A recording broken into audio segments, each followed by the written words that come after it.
Good evening, everyone. Hope you all had a good day. I am feel very honored that I got an opportunity to give this talk today.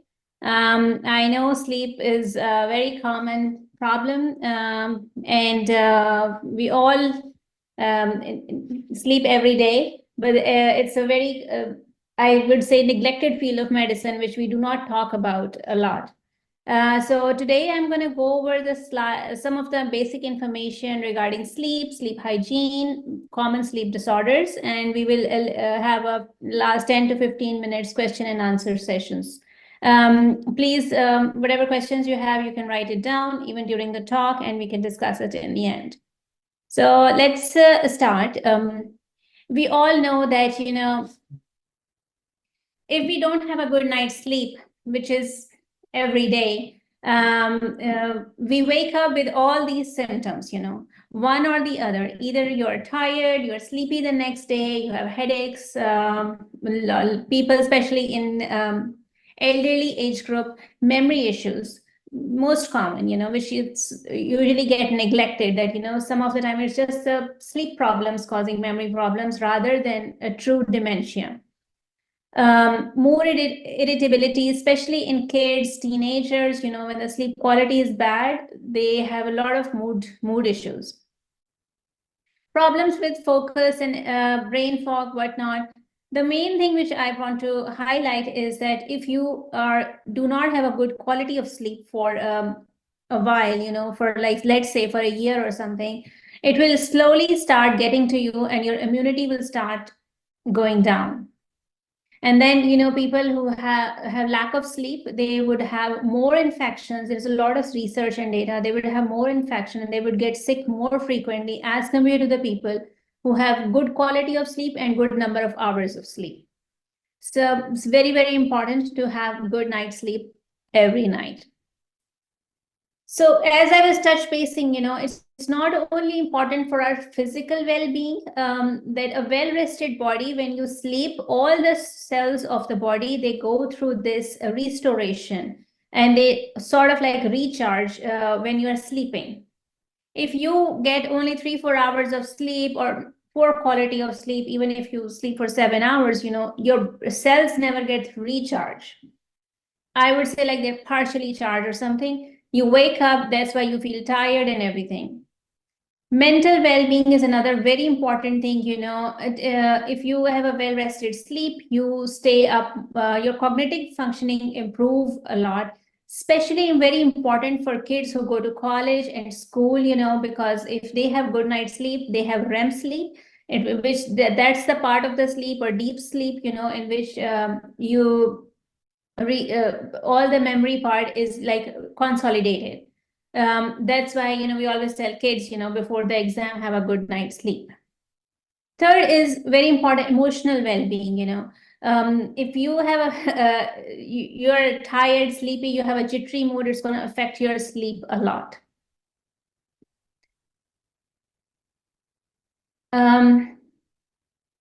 Before we go further, I just want to bring up, how is sleep divided into two parts. One is a non-REM sleep and the other is REM sleep. Non-REM sleep is your majority of your sleep. You go into 3 stages of non-REM sleep. Stage 1, stage 2, stage 3. Now, the first stage is in the first 20-25 minutes, it's a very lighter stage of sleep. So you're just trying to fall asleep. After 20-25 minutes, you go into deeper stages of sleep. And then when that's your night sleep. The sleep cycles, they come in cycles, first you have this stage 1, 2, 3, then you go into REM sleep or a deep sleep. This sleep is the time where you make dreams, people restore their memory consolidation, which I was talking about. This part of the sleep usually comes in the early hours of the morning. For example, around like 3 a.m. Then the second cycle will come like 5 or 6 a.m. That's why people sometimes wake up around 5 or 6 a.m. and they would remember they were dreaming, or whenever they wake up, they were like, oh, I was dreaming. That's the sleep which when you are coming out of from, called REM sleep. REM sleep is very important and you will get it only if you have enough hours of sleep. or if you have a good quality of sleep. This sleep is it's just refresh your brain, and in the morning hours, this is a part of the sleep which is just trying to make you prepared for the day or trying to bring you out of the sleep.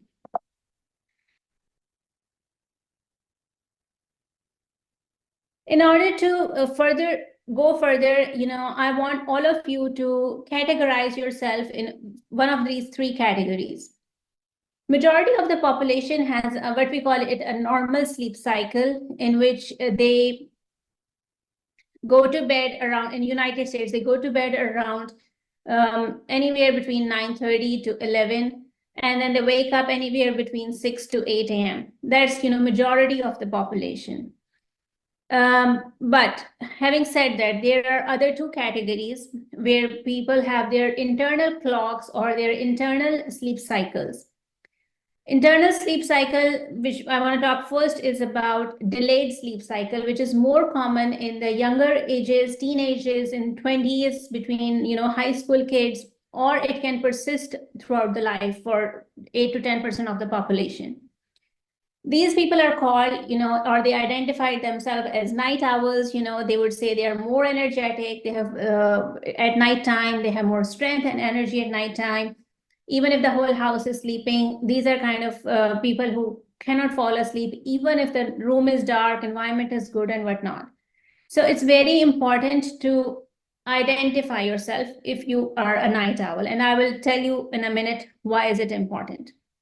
The other is advanced sleep cycle, or which we call early birds.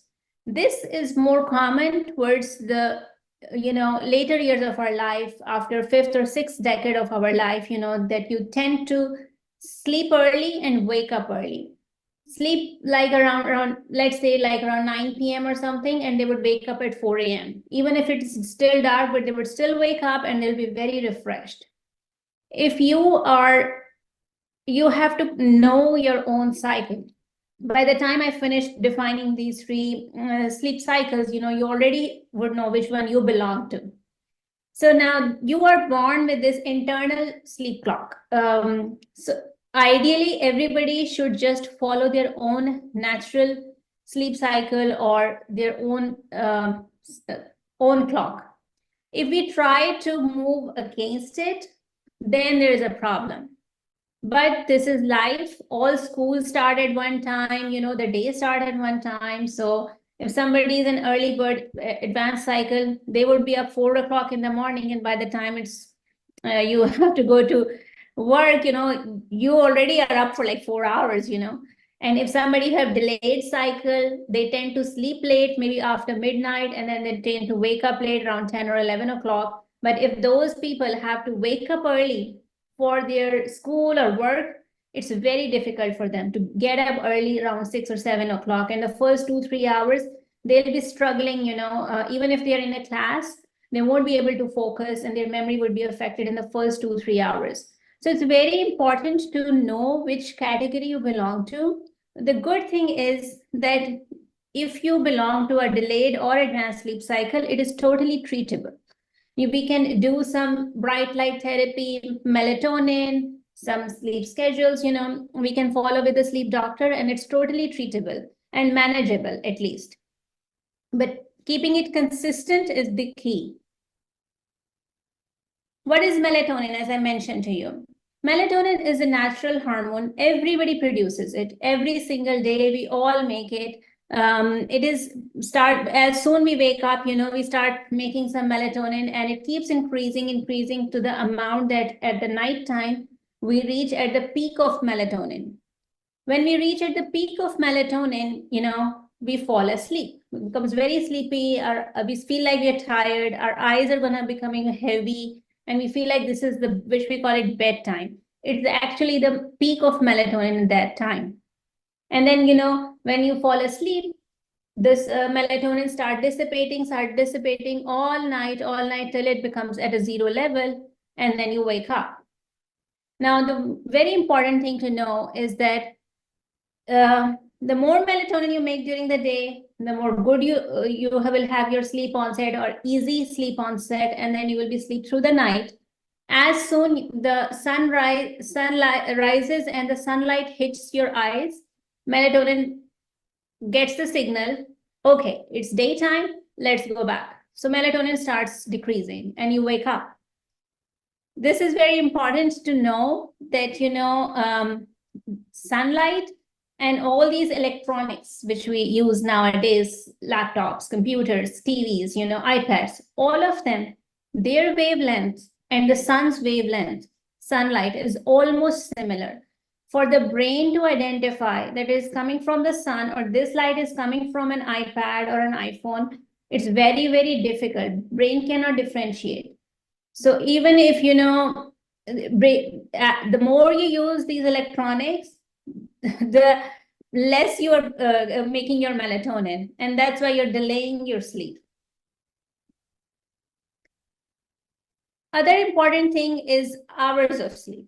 I think this magical number of 8 hours, we see it all the time. I see patients in my sleep clinic and they're like, we cannot sleep for 8 hours.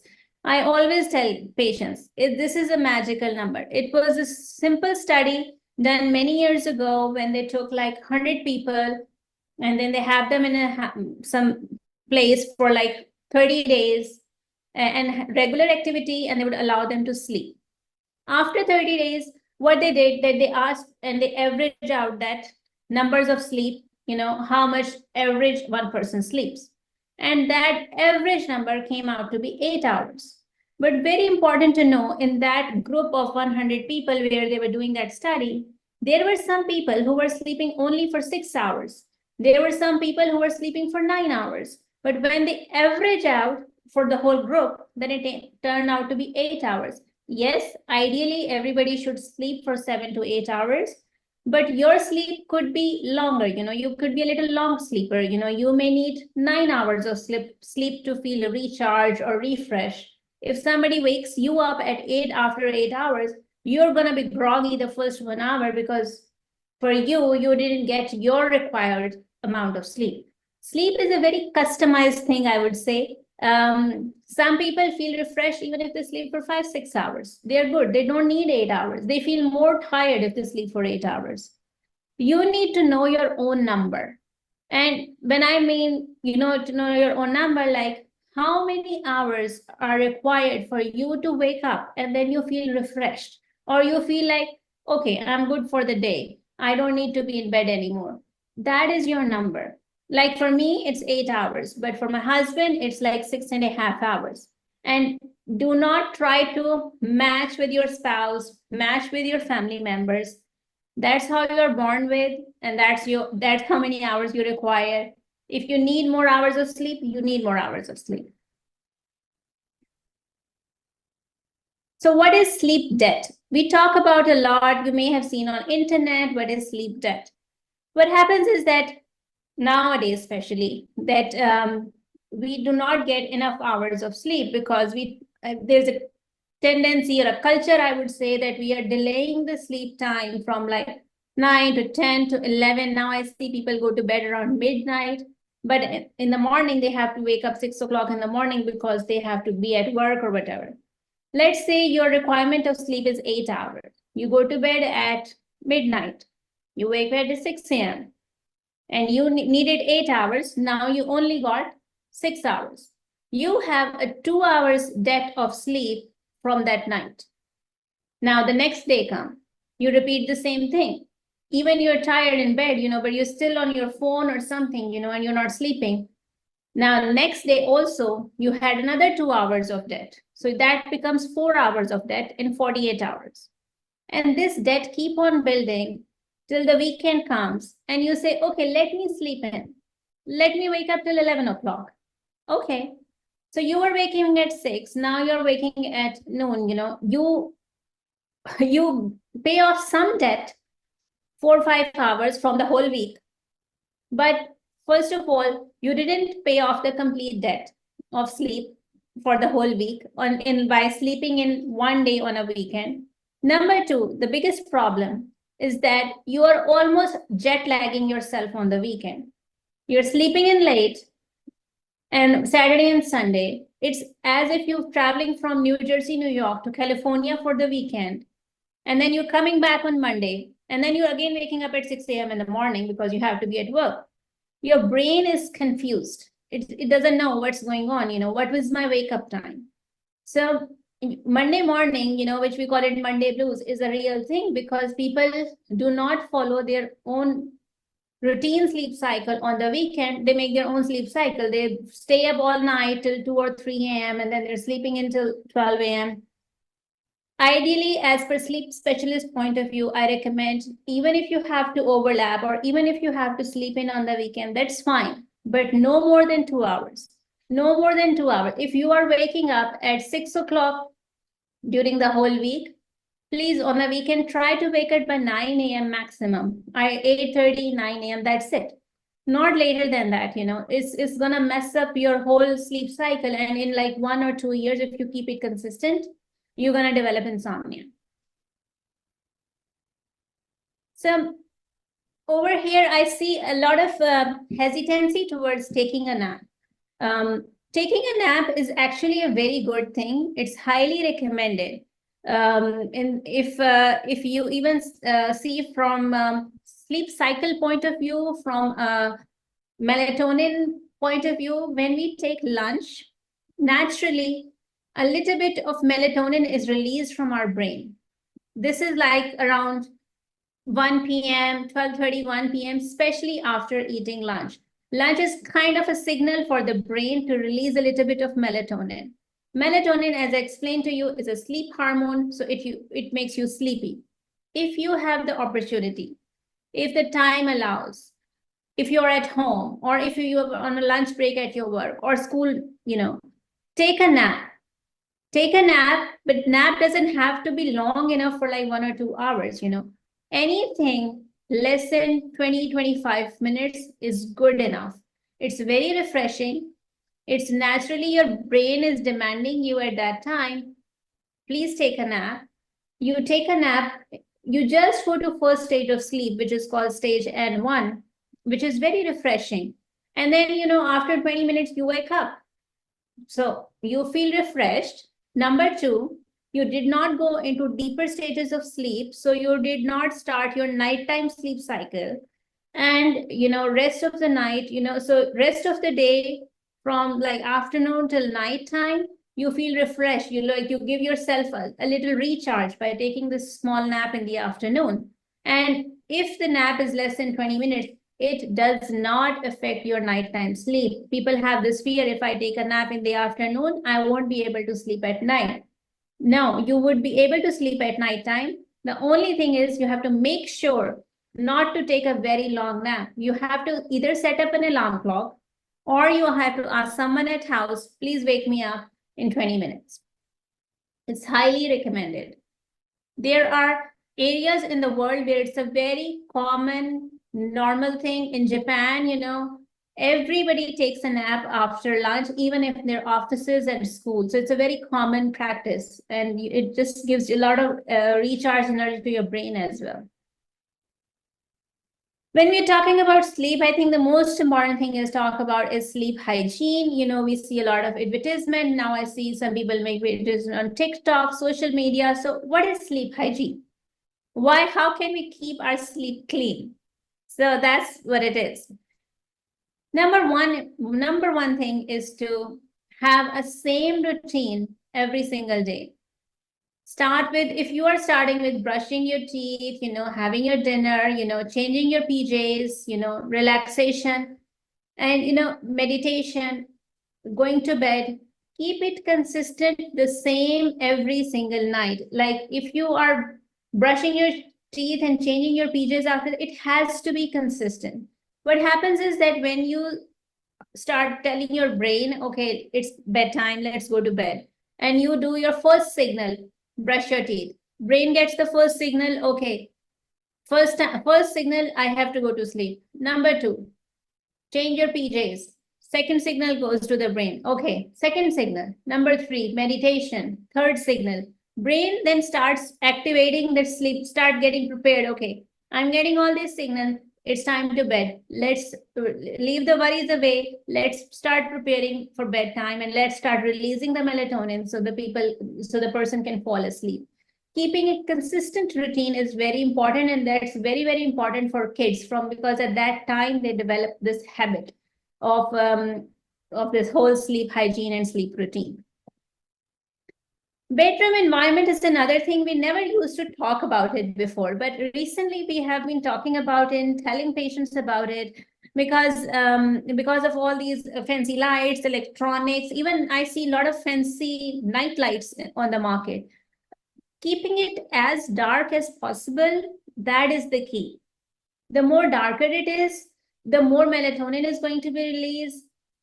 You are going to have good sleep, Yes, you can have a night light, small night light if it's dark, especially for kids' bedroom or anything, and especially elderly if there's a risk of fall. You can have a small night light. Ideally, the night light which does not affect your sleep cycle or wavelength is a red light. But it will look very scary if you sleep in a red night light. So that's why we have accepted, like a white light or yellow light, but it has to be tiny. Please have thick curtains. Make sure, you have like blinds or something which completely blocks the sunlight even in the morning. So when are you ready to wake up, only at that time you're exposed to sunlight or any kind of other light. Screen time, I think, is the biggest problem nowadays. We do all these sleep hygiene, we make our environment dark, cool, and then we go to bed. And now we just automatically go on our cell phone, or we will put on TV and let's start watching a show. Not it only disturbs your sleep cycle, also it pushes your sleep cycle gradually 10-15 minutes towards the later part. If you were sleeping at 9:30 p.m., let's say, if you keep using the cell phone in the bed, in like 2-3 years, your bedtime is going to shift from 9:30 to 11 p.m. But the wake up time is going to keep it consistent, especially if you have a job, work, school, whatever. So what's happening that you're going to bed late, but then you're waking up at the same time, and then you're sleep deficient. And we same talk about sleep debt. So then you're going to feel tired, groggy, irritated mood, and you will be blaming on this or that. But the whole problem would be that you just didn't get good enough sleep. And people develop insomnia because of that. It's a very common problem nowadays to develop insomnia, that people go to bed and they say they cannot fall asleep. And on the contrary, despite of doing like meditation, relaxation, they are bored in the bed. They go onto their phone, they go onto social media, Facebook, whatever, and then they start engaging with other people. It stimulates the brain. You're very active, you're listening to a talk, you're listening to this problem, politics, whatever. It just stimulates your brain. So your brain, instead of getting in a relaxation mode, goes in an activating mode, especially if you see something stressful, like some incident on video or something. Your stress hormones release, so you're all in a stress situation rather than in a relaxed mode. Whatever you have to see, please see it during the daytime. 1 hour, exactly 1 hour before your bedtime. No electronics, no TV, no screen, no nothing. Sometimes people use it for like white noise. That's fine, but just use the noise. Do not use the TV or something screen, because it's going to light up your room. Number two, the wavelengths are just going to decrease your melatonin, so you won't fall asleep. Now, for kids who use computer a lot, or they have to do their homeworks, there are special protective screens available. They're even available on Amazon. Please put these screens on your laptops and computers, even on your cell phones. They block the blue light if you really have to do your homework late in the night. And they are all available on Amazon. If you Google it with blue light covers, blue light glasses are also available. Some people have to do computer work at nighttime. They use those glasses. So this is another way to block that light so it doesn't affect your sleep cycle. Another common problem we see nowadays that Everything everybody's doing in the bed. Eating in the bed, they are doing their homework in the bed, using laptop.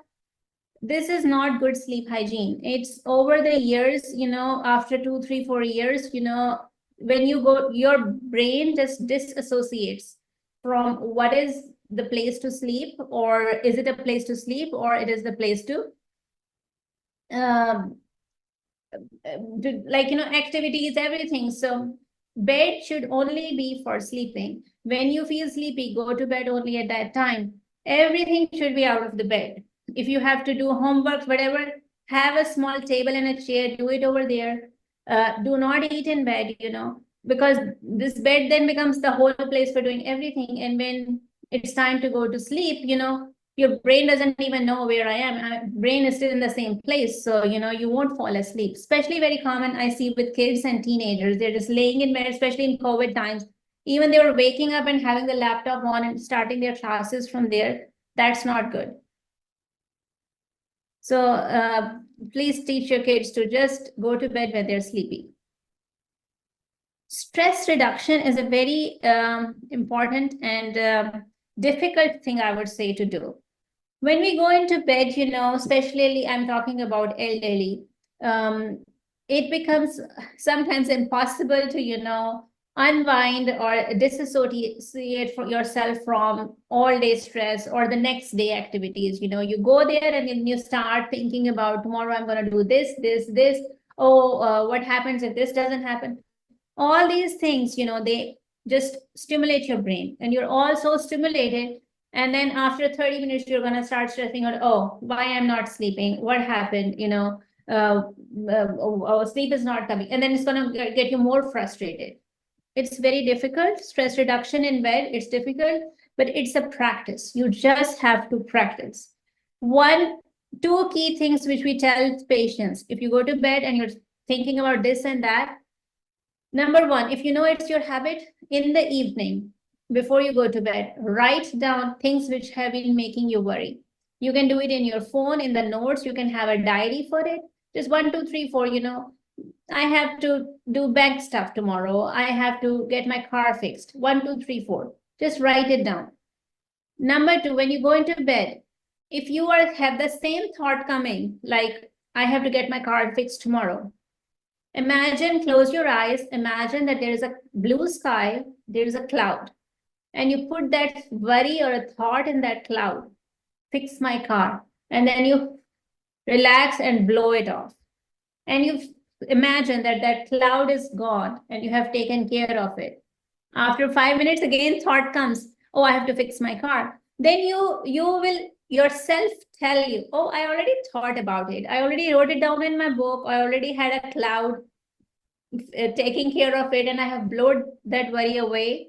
So you don't have to think about it again and again. Of course, it comes with practice, habit. You have to keep doing it every single day, and then you will learn, that what is the stress, how can you relieve your stress, and you do not think about the same thing over and over again.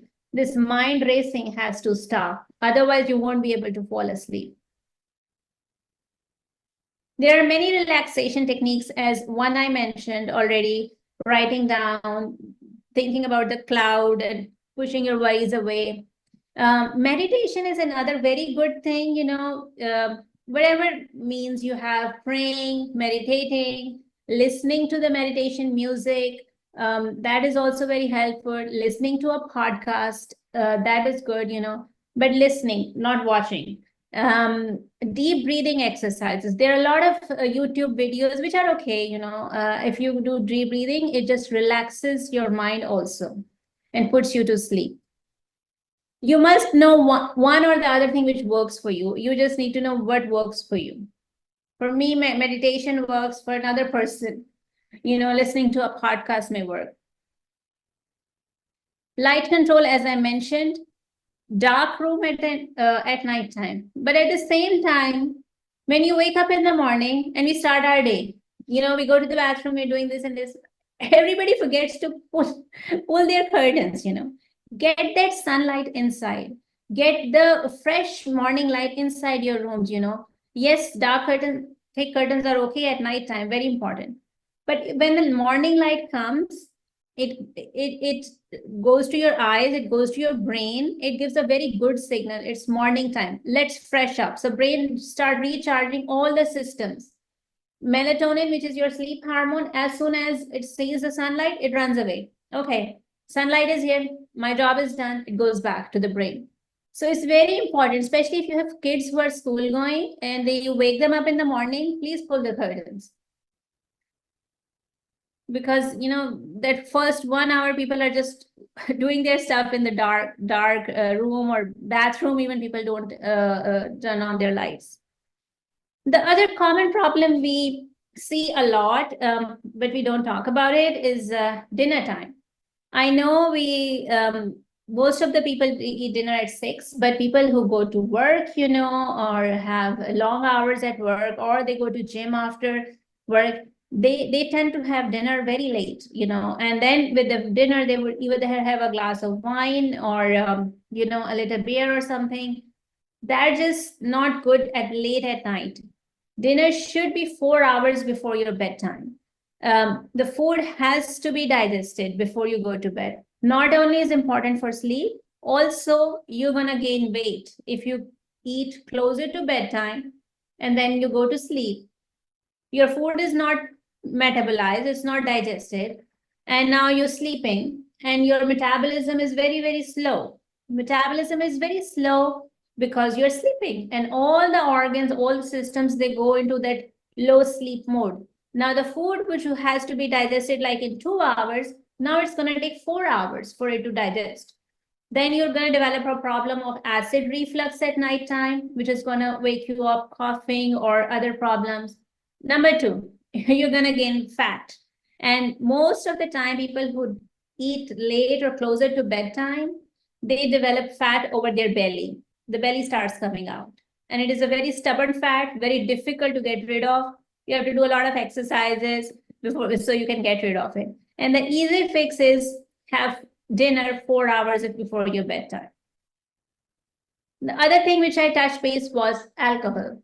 Any form, wine, beer, whatever, It's relaxing, it puts you to sleep. I know a lot of people drink it at that time, but the other problem with it is highly metabolizing. So if you have just before your bedtime and then you went to sleep, that's fine. But in 2 hours, when it's all metabolized, you're going to wake up because it's all gone from your system. So it's going to have like a little withdrawal of the alcohol, not like a withdrawal, but a small little like withdrawal. It can wake you up. And once you wake up, then it's very difficult to fall back asleep. Some people then over the years develop this habit to have another glass of wine or any other form of alcohol. And then it puts them back to sleep, and in 2 hours, they again wake up. So this becomes like a pattern. Very important. You can have a beer or wine with your dinner, but please have it earlier in the evening, not very, very close to your bedtime. You will develop what we call it sleep maintenance insomnia over the years. Very common disorder. I want to just touch base. There are many sleep disorders, but I'm going to touch base on the two most common sleep disorders. One is more common in male, one is more common in females. I think the biggest one is sleep apnea. And this one is the most common disorder of males. Now, we see this all the time. I see a lot of patients, their bed partner would complain that they snore, they breathe heavily. I cannot sleep with them. And they would have no clue that they were snoring all night. People who snore, they usually do not hear themselves snoring until they have really bad snoring. Snoring is one of the most common or sign and symptom of sleep apnea. So what is sleep apnea? Sleep apnea is more common in males. After age 40, 1 in every 4 males have it. So if you go to a mall and you pick random males above age 40, if you pick like 100, 25 of them would have sleep apnea. So it's so common. Main symptom is snoring. Number 2, they keep waking up at nighttime. Either they will say, oh, I had to go to the bathroom, or they say, oh, I don't know why I wake up, or tossing and turning. Then they wake up in the morning, they are very tired. they did not feel that they have a good night's sleep. They just feel like a very non-restorative sleep. They're still tired, they're still fatigued. Sometimes people wakes up with headaches, and very dry mouth sometimes wakes up because of snoring. Your mouth was open all night, so you wake up with very dry mouth. Now what happens is, if you do not treat it, people just push through it. They go through it, they go through their day. Anytime you get a chance, for example, you come back from work and you're sitting in a couch watching TV, you're going to fall asleep unintentionally. You won't even know, because your brain is deficient in sleep, although you were sleeping all night, but you didn't have a good quality of sleep. So you just tend to catch up on these, what we call it, cat naps. You will sleep for 15-20 minutes, then somebody's going to wake you up, have dinner, and then you're going to go to watch TV again on the couch, then you're going to fall asleep. Your sleep cycle becomes like all over the place, and you're catching on these small bites of sleep, which is not good. Everybody needs a good consolidated sleep, 6 to 8 hours every night. That's recharging. This kind of small sleep is, first, is not recharging. Number two, it's going to make you tired, and because you feel so tired, you're not going to exercise. It's going to make you gain weight. So it becomes like a circle. Tired, gaining weight, more tired, gaining more weight, sleep apnea getting more worse. So they become in this round and round in this circle. And when they come to see the sleep doctor, it's almost like they will tell me, oh, it's almost 10 years my wife has been telling me. Females, on the contrary, less common in females, but female hormones are very protective for sleep apnea. But when they're going to reach this menopausal state, when their periods are going to finish, at that time, their female hormones start wearing off, and this protection goes away. So sleep apnea symptoms become very prominent, or when females are like around 48 to 52, they would start snoring, and they would come feeling very tired, fatigue all day. So it's very important to identify. Another important thing is that people think that sleep apnea is disorder only for people who are obese. Yes, it's common in people who are obese, but it happens in people who are very thin also. They may be genetically born this way. They have a family history. Just being a male puts you at a one risk factor for having sleep apnea.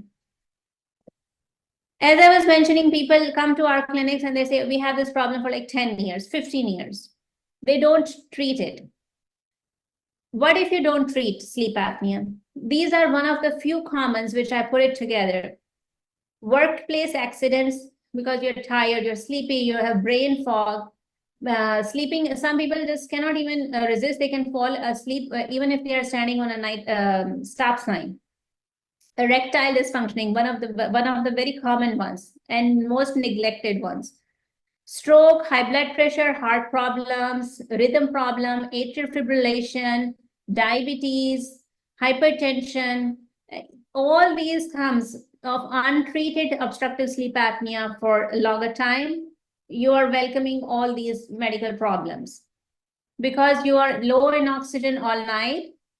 Brain, heart, every organ of our body need good oxygen all night. Patients who have sleep apnea, they do not have good oxygen. Their oxygen is 95, 80, then going back up, then going down. All this up and down of oxygen doesn't work in the long run. It put a lot of, I would say, like a pressure on the heart and brain. So it puts you at a high risk of having high blood pressure, stroke, heart problems. Very important to diagnose and treat it. Now, I know when people come, they are usually scared of the CPAP, and that's why they don't come to us that, or I cannot fall asleep with that machine, Yes, it's the number one treatment, but once you start using it, majority of the patient come back and they say, oh, they sleep so well at night, snoring goes away, they wake up very refreshed, they're not catnapping throughout the day. And most important, the spouse can get a good night's sleep because there's no snoring all night.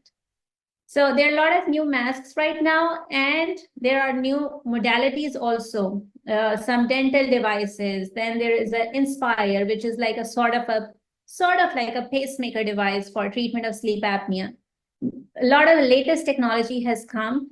even for CPAP treatment. So please, if you have sleep apnea, come get your sleep study and treat it.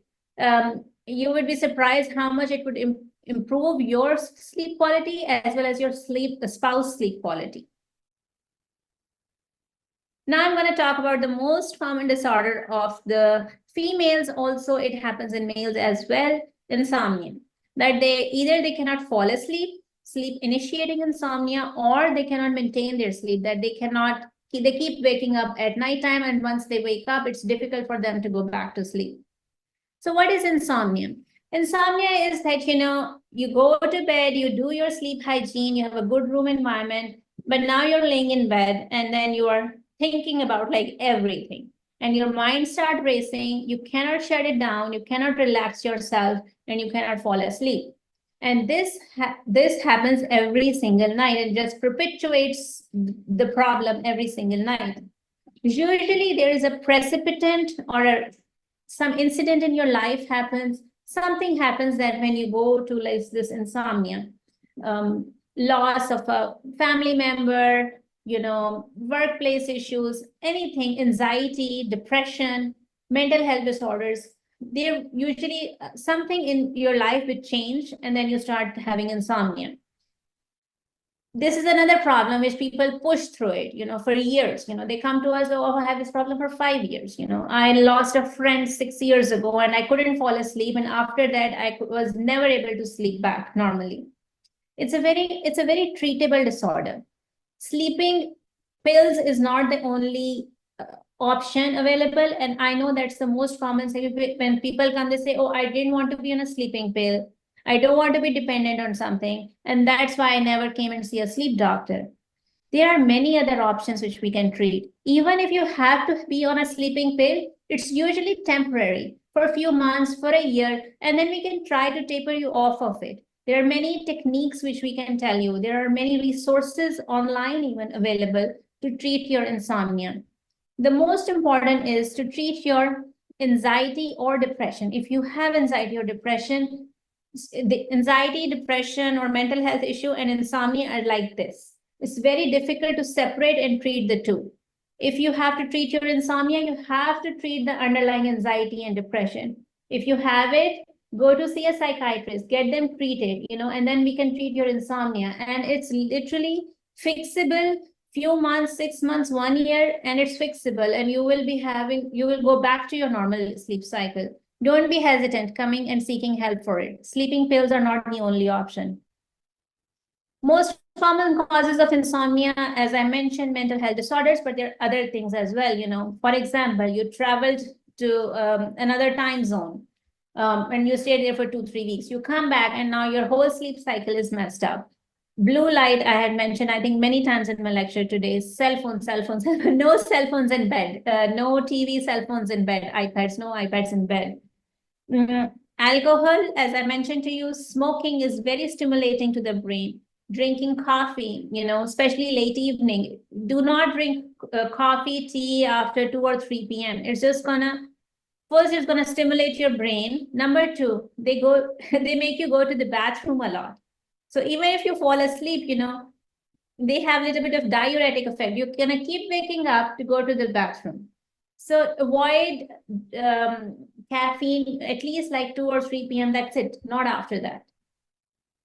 Dinner, I already mentioned, having heavy foods, anything near bedtime. Now, medicine is another interesting one. There are some medications which can be very stimulating for the brain. And if you do not know what time to take those medications, it can be really problematic. Some of the anxiety medications, if you take them at nighttime, your sleep is going to go away. Patients who have asthma, COPD, if you require steroids for whatever reason, if you require steroids are also very stimulating. They cause insomnia. COVID caused insomnia. A lot of people I'm seeing post-COVID, they were fine and now had COVID and they cannot fall asleep after that. A lot of environmental factors, if the room is cold or, it's not according to your temperature, you develop insomnia over the years. Having good pillows, I first I thought not to put in the slide, but it's such a common problem and neglected one. People invest in your pillows, invest in your bedding. This is the place where you're gonna spend 7-8 hours every single night. You need you work hard enough to, earn to have a good night's sleep. Please invest in good pillows. Um, Sometimes that's the only problem because the position of the sleep is so bad, causing back pain, neck pain, shoulder pain, and then you just cannot fall asleep. As I mentioned, cognitive behavior therapy is the non-medical therapy for insomnia treatment. If you do not want to try any sleeping pills, we have these resources available. Some therapists also do it in person, and then there are a lot of online programs or therapists who can do it online. Like I'm giving you a talk, somebody can come online and teach you. Mainly it's focused, how can you relax yourself if you are in bed and you cannot shut your mind off all these racing thoughts. Number two, they will tell you relaxation techniques, like let's say you wake up at 2 a.m. and then you don't know what you're not falling asleep. You don't know how I'm gonna go back to sleep, and you spend like 2 hours and then you eventually fall asleep by 5 o'clock, and then you have to wake up at 6 o'clock. So these cognitive therapies are not only designed like customized for you, but it will give you general information, like if you wake up at 2 o'clock in the morning, we tell patients, just come out of bed, go to your living room. People are like surprised, what are the doctors telling us? Yeah, go to your living room, do something boring, maybe emptying a dishwasher, maybe folding some clothes, and then go back to your bedroom in 20-25 minutes and then try to again fall asleep. These are the small kind of techniques which are, of course, like tailored to what your problem is, but I'm just giving you one example. So there's a lot of resources, which helps a lot of people, and they never need like, any sleeping pills or anything. And once the therapy is done, they just get a hold of their sleep, how they're going to treat their insomnia. So in conclusion, I think we are also, I would have 10 minutes for the time. I just want to, again, emphasize, prioritize rest and recharge. Is very important for your daytime harmony, balance, physical, spiritual, mental well-being, emotional well-being. And now I'll take the questions. Thank you, Dr. Hafeez. If you have any questions, you can put them in the chat box and we can read them. I also want to remind you before leaving, if you could complete the survey it's in the chat box, and also the link to the recording, which will be available in a week's time. So if anybody has any questions. Okay, I have one question. Yes, okay, go ahead. I will just keep it anonymous. If I wake up in the middle of the night and go to the living room to read a book, is it okay to also have a snack with it? Yes, it's absolutely okay. As I mentioned that, have your dinner early, like around 6 or 7 p.m. If you're aiming to go to bed around 10 or 11 p.m. You're gonna be hungry, if you wake up, especially your brain. So it's okay to take a little bit of snack. So your brain otherwise gonna keep giving you this signal, go and eat, go and eat, go and, you won't be able to relax. And so it's okay to have a snack. Number two, you mentioned about reading a book. Excellent. Reading the book, that's why it's highly recommended, and we tell kids to read in bed. Not only that you read in bed, reading is another benefit, but it relaxes your mind. It's one of the top relaxation technique, reading a book.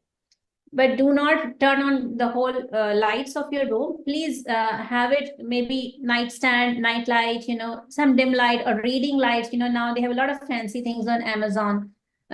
So have it in that light, and it's very relaxing. Okay. Next question. Sorry. Oh, I'm just gonna say there was one up above that. I just wanted so you don't miss it. How much REM, deep and light sleep, a 70-year-old woman needs? Oh, how much REM? So REM sleep, as we age, REM sleep requirement decreases with time. As long as you have normal cycles of sleep, like, non-REM, and then you have a REM cycle, that is fine. Duration in a kid is like 90 minutes for REM sleep, and it may be like 15-20 minutes for a person who is 70-year-old. As long as you had one REM cycle, that's fine. Its duration doesn't matter a lot. Okay. One is, can a brain injury change or affect your sleeping? Absolutely. TBI, traumatic brain injury, is the #1 cause of sleep problems. But for this, it's special treatment. You should come and see the sleep specialist. Another question, if you're trying not to use sleeping pills, okay, but you may have sleepless nights, will it set you back if you take a sleeping pill? Yes, absolutely. It will set you back. We will treat you for a few months with sleeping pills, get you cognitive behavior therapy, a lot of other techniques we do, and then your sleep cycle will be back to where it was, and then we can taper you off of those sleeping pills. Another question. Sometimes I have a great deal of pain because I have lupus. Okay. It is challenging to sleep, of course. Is there anything I can do? Most of the times I end up having restless sleep because I cannot get comfortable. It's absolutely not only lupus, but there are a lot of other muscle problems, a lot of other back pain. People have back pain. First, we always make sure that we fix the medical problem of sleep. For example, if you have insomnia, you have restless leg syndrome, or you have sleep apnea, most common. We do sleep studies. We make sure everything is okay medically. If something needs to be treated, we treat it. For example, turns out you have sleep apnea, we'll give you a CPAP machine, and then we will adjust, your medications, so it can control your pain and restlessness at nighttime. Anemia is one of the most common cause of restlessness. Just to mention that a lot of females have anemia as a problem. Okay, what natural sleep remedies seem to work the best? That is sleepy time tea. Yes, there are a lot of natural remedies which work for one and may not work for another. You just have to try which one works for you. Over the counter, most commonly used is melatonin. It's okay to take melatonin, but please do not take it like 10 milligram or 15 milligram.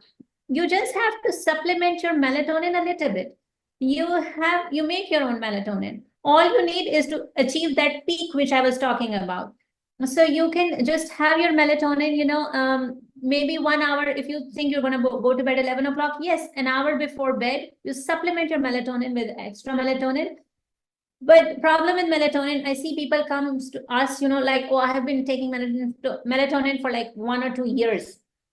It doesn't work like that. It works for some days, and then you develop tolerance to it. 1 milligram was working for you. Now you need 3 milligram. Now you need 5 milligram. And in no time, you will be on 10 milligram. So if you are requiring a lot of melatonin, like every other day, or, then it's time to come to the sleep doctors, and then we can treat you. Sleep teas are okay. But again, if it's a tea, it's going to make you go to go to the bathroom. So be very careful and not add any sugars in it if you are taking, especially at nighttime.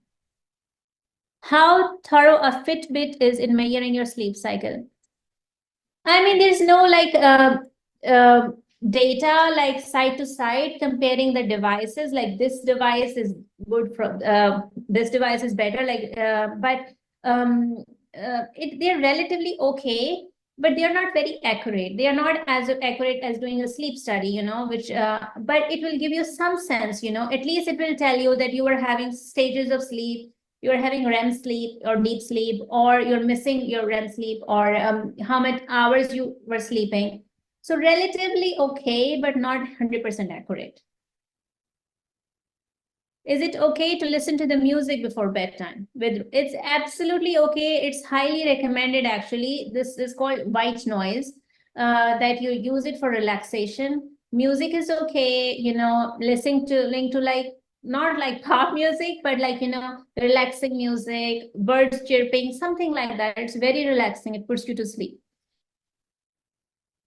When do I seek professional help? I never have REM sleep because I cannot fall asleep.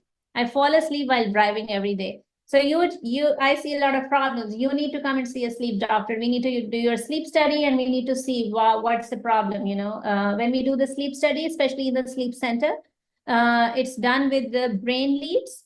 4 brain leads. So it will tell us, you go to non-REM sleep 1, 2, 3, or REM sleep.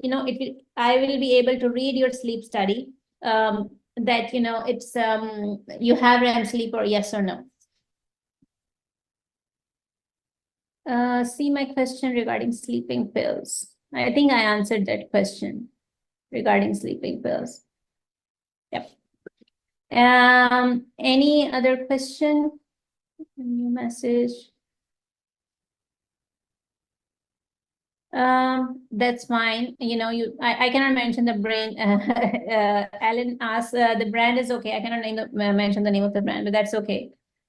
How accurate is the sleep tracking in Apple Watch? As I mentioned, there is no head-to-head studies regarding different Fitbit and Apple Watch or anything, but they are okay. I would say they will give you some estimate or some idea about your sleep cycle, but they are not like 100% accurate because the parameters by which they determine, you're sleeping or not, we don't know, as per like they do not disclose it to like Sleep World Medicine. Okay. Any other questions? I think we still have 3 minutes.